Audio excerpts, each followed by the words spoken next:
Bonjour à tous, un conseil, profitez-en car le beau temps ne va pas perdurer tout le week-end. En attendant, le soleil reste tout de même généreux sur une grande partie de la France. On voit haute pression qui s'est en train de morceler cette masse nuageuse présente essentiellement sur le nord du territoire. D'ailleurs, cet après-midi, on aura des champs nuageux plus nombreux du Cotentin vers tout simplement la région centre, même l'ouest de la région parisienne, des nuages un peu moins nombreux, le sud de la Bretagne, vers la région Poitou-Charentes, on remonte vers Paris,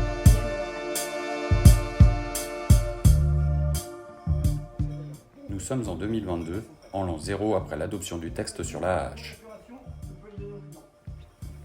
Une nouvelle corde à l'arc chez APF Entreprises Normandie cristallisait beaucoup d'espoir. L'ouverture d'une microbrasserie locale gérée par un opérateur en contrat tremplin. Il va rester plus d'une heure dans l'eau là, 70 degrés en moyenne. Nous suivons Philippe Hernier, tandis qu'il explique aux nouveaux stagiaires le fonctionnement de son travail.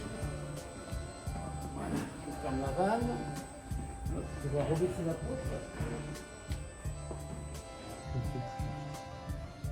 Voilà, mes recettes. Instant, tu vois, j'avais rentré avant-hier, tu as tous les 175 litres. En plus, la machine, elle te le réindique.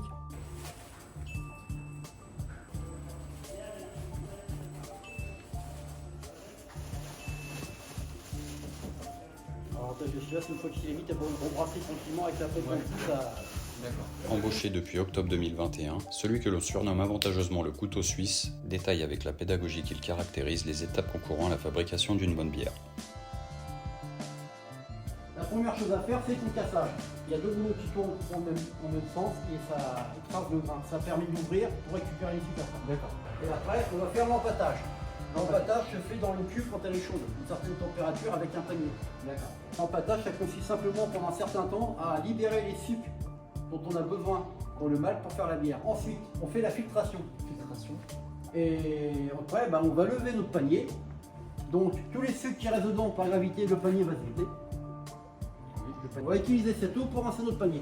Et on va passer à l'ébullition. Pendant que c'est en ébullition, on rajoutera des houblons pour aromatiser la bière. Ça va apporter des notes, des goûts fruités et de l'amertume. Il faut refroidir tout ce petit monde. Donc on fait circuler de l'eau froide autour. Arrivé à 70 degrés, on va refroidir d'une autre manière. On va utiliser un échangeur à plaques qui va nous permettre de refroidir la bière encore plus rapidement.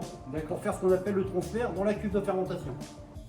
Écoutant consciencieusement les explications du maître brasseur, le jeune padawan en formation n'avait toujours rien remarqué.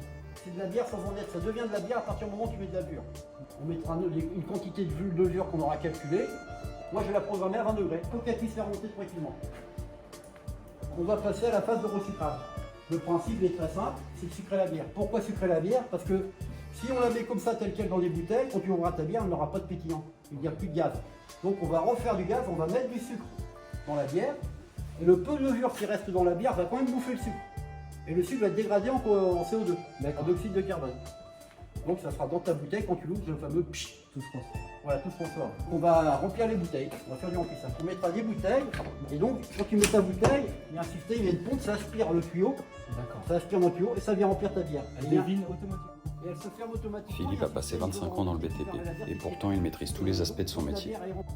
Quand la bouteille de bière est remplie, que la bière continue à couler malgré tout, tu as un transfert, là tu as une cuve. D'accord. C'est une cuve de trop plein.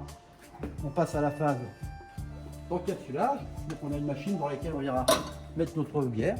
On prendra une capsule et puis il y a un piston qui va descendre et qui va encapsuler la bière. D'accord. Une fois que la bière a été encapsulée, il y a une dernière étape qui s'appelle la maturation.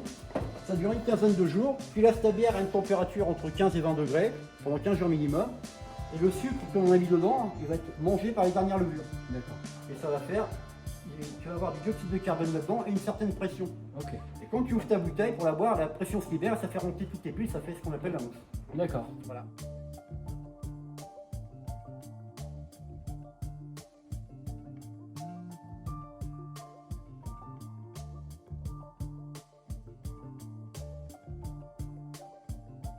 Jusqu'au moment où Philippe laisse échapper ce détail intrigant. Là, j'ai des pare-balles. Non. Non, c'est une ceinture lombaire, c'est un long moustache. Qu'est-ce que c'est? C'est pour te protéger des muscles. Ça aide quand tu as des problèmes de dos, ça te soulage ton dos. Mais il ne faut pas les mettre trop longtemps. Si tu la portes en permanence, ça te protège tellement bien que tes muscles s'affaiblissent. Et en fait, ça aggrave tes problèmes de dos. Donc il faut la mettre à bon escient. T'as eu des problèmes de... Ouais, trop hernie discale. Donc j'ai été reconnu travailleur handicapé. reconversion professionnelle, il a fallu que je me replace. Ça a été opéré 3 fois? 3 fois, 2 fois. J'ai eu 3 hernies discales et la troisième a été une ressucée de la première et il ne pouvait pas opérer là. Inopérable. Non, inopérable. D'accord. Et j'en ai une autre en attente au-dessus, en 4e étage. Ouais.